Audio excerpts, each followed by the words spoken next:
శ్రీ గురుభ్యో నమః. సర్వమంగళమాంగళ్యే శివే సర్వార్థసాధికే శరణ్యే త్ర్యంబకే దేవి నారాయణీ నమోస్తుతే.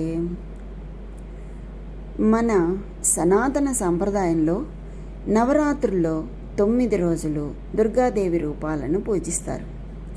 నేడు నవరాత్రుల్లో 2వ రోజు. ఈరోజు దుర్గాదేవి అవతారాల్లో 2వ అవతారమైన బ్రహ్మచారిణిగా భక్తులతో పూజలను అందుకుంటుంది ఆ తల్లి.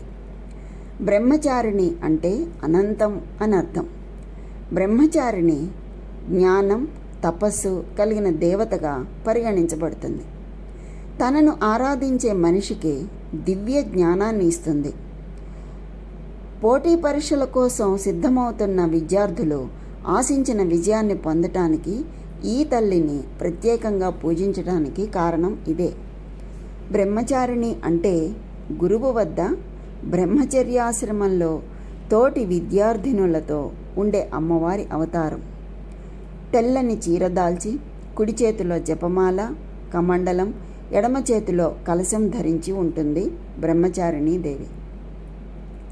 బ్రహ్మచారిణి అనే పదం సంస్కృత భాష నుండి వచ్చింది. బ్రహ్మ అంటే అన్నీ తెలిసిన, తానే జగత్తుగా కలిగిన, స్వయంగా దైవం, జ్ఞానం కలిగిన అనే అర్థం వస్తుంది. చారిణి అంటే చర్య, కదలడానికి స్త్రీ రూపం. కదలడం అంటే ఒక పనిలో నిమగ్నం అవ్వడం, ఒక దానిని అనుసరించడం వంటి అర్థాలు వస్తూ ఉంటాయి. దుర్గామాత యొక్క నవశక్తులలో 2వది బ్రహ్మచారిణి స్వరూపం. ఈ సందర్భంలో బ్రహ్మ అనగా తపస్సు, బ్రహ్మచారిణి అనగా తపము ఆచరించున్నది అని. ఇలా అనేక అర్థాలున్నాయి బ్రహ్మచారిణి అనే పదానికి. వేదస్తత్వం తపో బ్రహ్మ అన్నారు. అంటే బ్రహ్మ అనగా వేదం, తత్వం తపస్సు. బ్రహ్మచారిణీ దేవి స్వరూపం పూర్తిగా జ్యోతిర్మయం, మిక్కిలి శుభంకరము, భవ్యము. హిమవంతుని కూతురు అయిన పార్వతీదేవి ఈ బ్రహ్మచారిణీ దేవి. ఈ తల్లి పరమేశ్వరుణ్ణి పతిగా పొందడానికి నారదుని ఉపదేశాన్ని అనుసరించి ఘోరమైన తపస్సు ఆచరించింది. అనేక వేల సంవత్సరాలు నిరాహారంగా, నీటిని కూడా ముట్టకుండా తపస్సు ఆచరించింది. ఇలా చాలా కాలం పాటు కఠినమైన తపస్సును కొనసాగించడం కారణంగా బ్రహ్మచారిణీ దేవి శరీరం పూర్తిగా కృషించిపోతుంది. ఈవిడ స్థితిని చూసి తల్లి అయిన మేనాదేవి ఎంతగానో దుఃఖిస్తుంది. ఈమెను ఈ కఠినమైన తపస్సు నుండి మరలించడానికి తల్లి ఊ మా అంటుంది. అంటే బిడ్డ వలదు వలదు అని పలుకుతుంది. అలా పలికినందువల్ల బ్రహ్మచారిణీ దేవి పేరు ఉమా అని ప్రసిద్ధికెక్కింది. మొత్తంగా బ్రహ్మచారిణి అంటే బ్రహ్మచర్యంలో ఉన్నది అని అర్థం.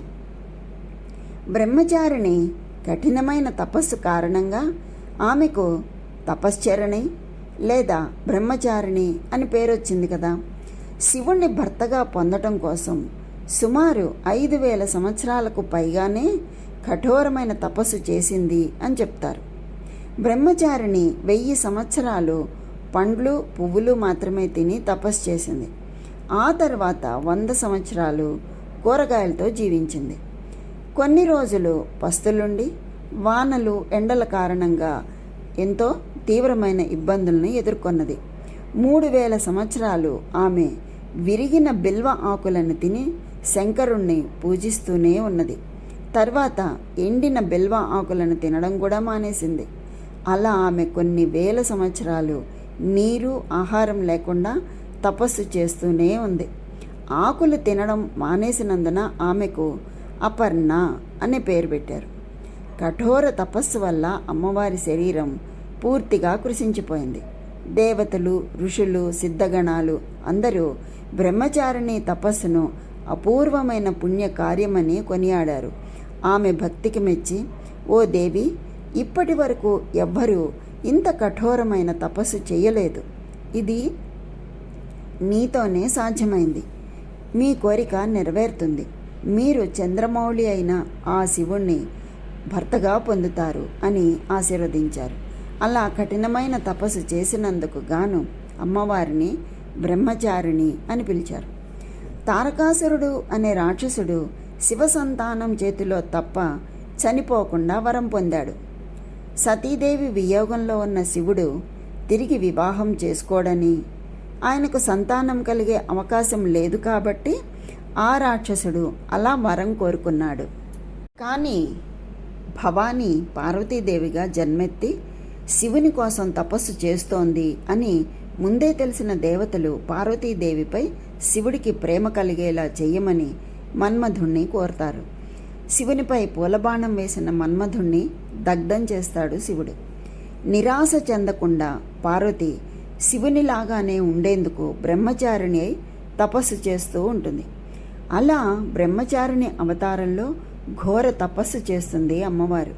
ఈ విధంగా సన్యాసిని అయి తిరుగుతూ తనకు సేవ చేస్తున్న పార్వతి పట్ల అనురాగం పెంచుకుంటాడు శివుడు. కానీ సతీదేవి తప్ప ఇంకెవరూ తన భార్య కాలేరని భావించి శివుడు తన గురించి తానే పార్వతికి తప్పుగా చెప్పుకుంటాడు. తాను దొంగ సన్యాసినని అంటూ స్వనింద చేసుకుంటాడు. అంటే తనని తానే నిందించుకుంటాడు. కానీ పార్వతీదేవి ఆ మాటలను నమ్మకుండా తన తపస్సు తీవ్రతరం చేస్తుంది. చివరికి శివుని పట్టుదలపై పార్వతి ప్రేమే గెలవడంతో ఆమెను వివాహం చేసుకోవడానికి అంగీకరిస్తాడు పరమేశ్వరుడు. దుర్గామాత యొక్క ఈ రెండవ స్వరూపం భక్తులకు, సిద్ధులకు అనంత ఫలప్రదము. ఈమెను ఉపాసించటం వల్ల మానవులలో తపస్సు, త్యాగము, వైరాగ్యము, సదాచారము వృద్ధి చెందుతాయి. జీవితంలో ఎలాంటి ఒడిదుడుకులు ఎదురైనా దేవి అనుగ్రహంతో వారి మనస్సులు కర్తవ్య మార్గం నుండి మరలవు. లోకమాత అయిన బ్రహ్మచారిణి దేవి కృప వలన ఉపాసకులకు సర్వత్రా సిద్ధి విజయాలు ప్రాప్తిస్తాయి. ఈరోజు సాధకుని మనస్సు స్వాధిష్టాన చక్రంలో స్థిరమవుతుంది. ఈ చక్రంలో స్థిరమైన మనస్సు గల యోగి ఈ తల్లి కృపకు పాత్రుడవుతాడు. అతనికి ఈ మెడల భక్తి ప్రపత్తులు దృఢమవుతాయి.